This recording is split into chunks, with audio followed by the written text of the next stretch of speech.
Hi everyone, so I'm really excited for today's video. We're going to go and meet with the County of Barrhead.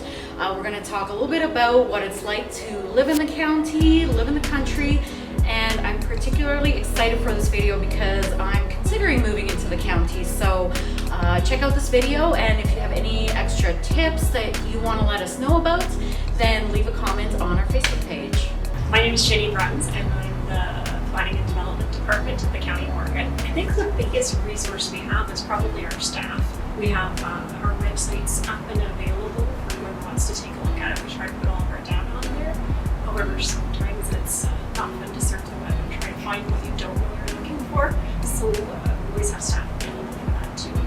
Realtors are a good resource, and even surveyors. Getting used to the roads and the changes in travel conditions and things like that are pretty key. The second is agricultural use. A lot of people that are from urban environment are used to the cows looking over their fence and moving, and harvest time, the dust, the noise, things like that. Our farmers are awesome to work with, and they do their best to work with their neighbors. You usually get to know people pretty quick.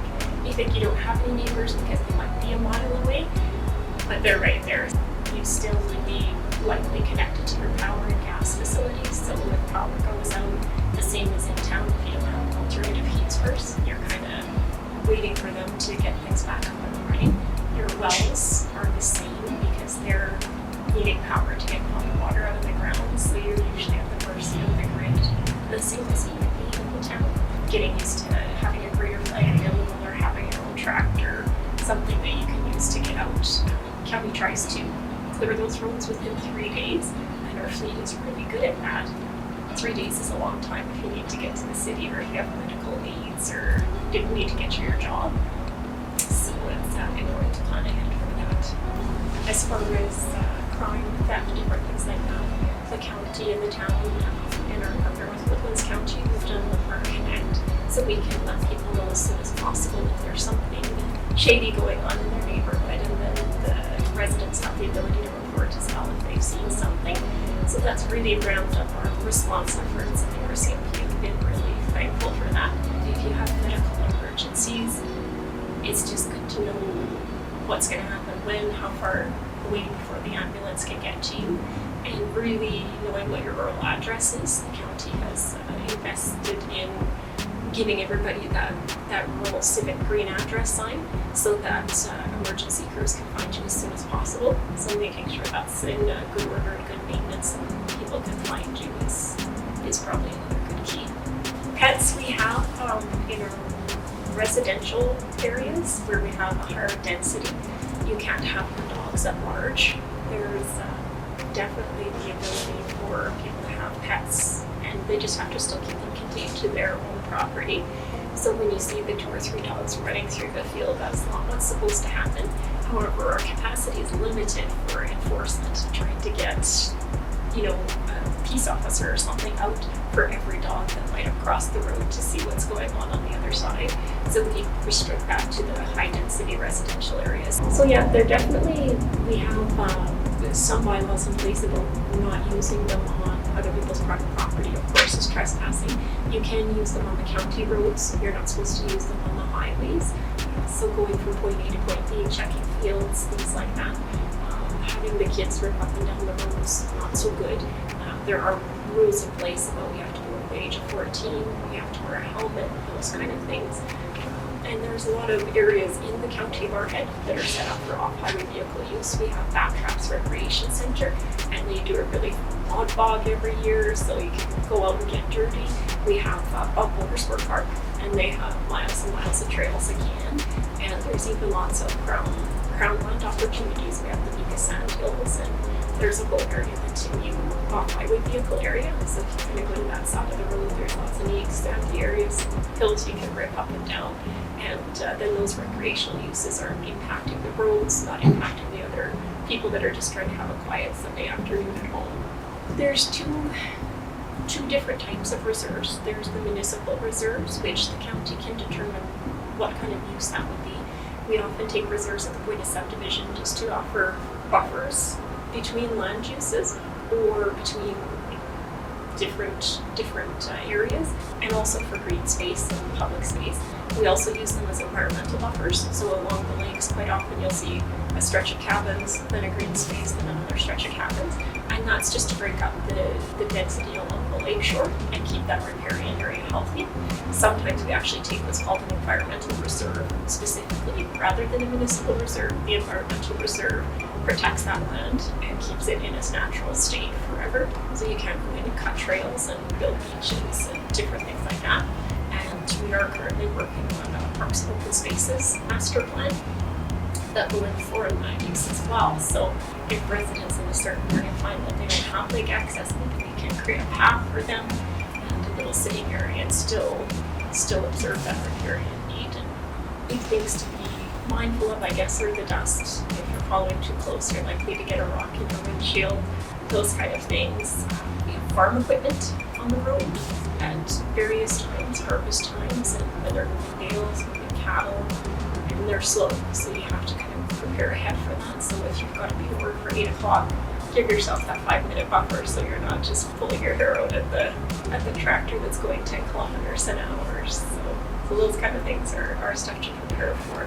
And then I guess the municipal equipment that's out there, our crew is trained to try to get their work done, but also be mindful of who's behind them. So if they see you come up behind them, they might go ahead a little bit, and then they'll kind of pull over and turn off and let you pass. Besides the animals, that's something always to look for. There are smells that come with those animals.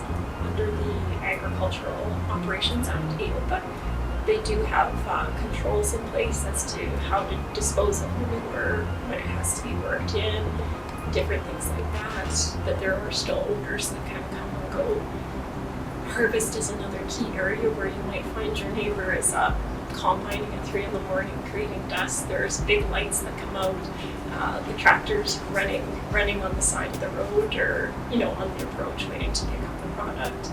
Those kind of things are something to just be aware of and experience. Spraying is another thing.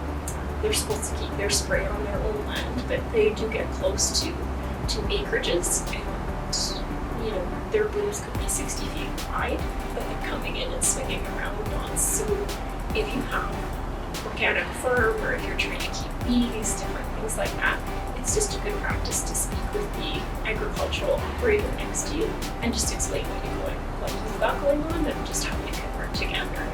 That's quite often that you see people, they like to put up shelter belts and things like that. So the county also offers a shelter belt program every spring where you can buy trees and pretty much at cost just get those buffer zones going. Development permits are very unique to each situation.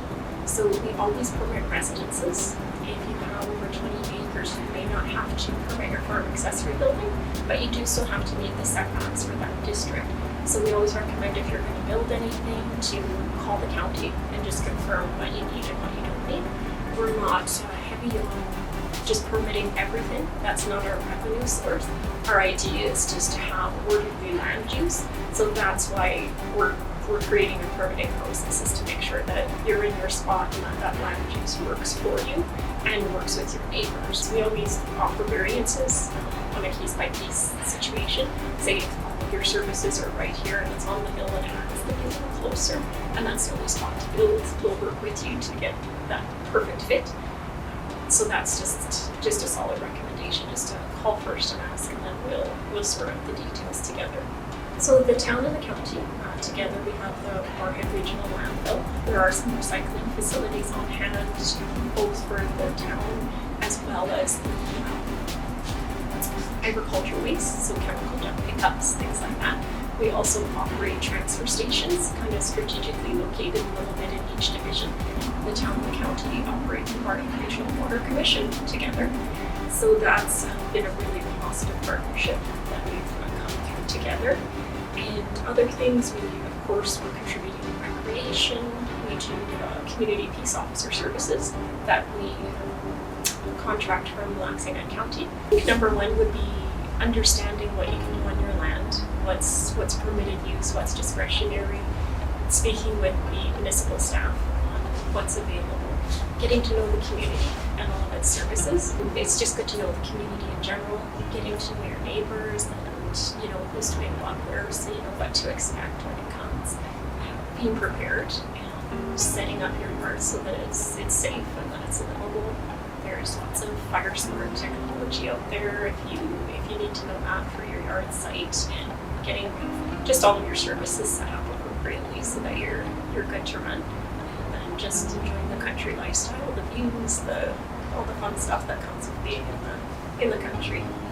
I think if I would say one thing, I think the town and county of Barrhead are a great place to live, and you get kind of that rural experience whether you're in town or out of town.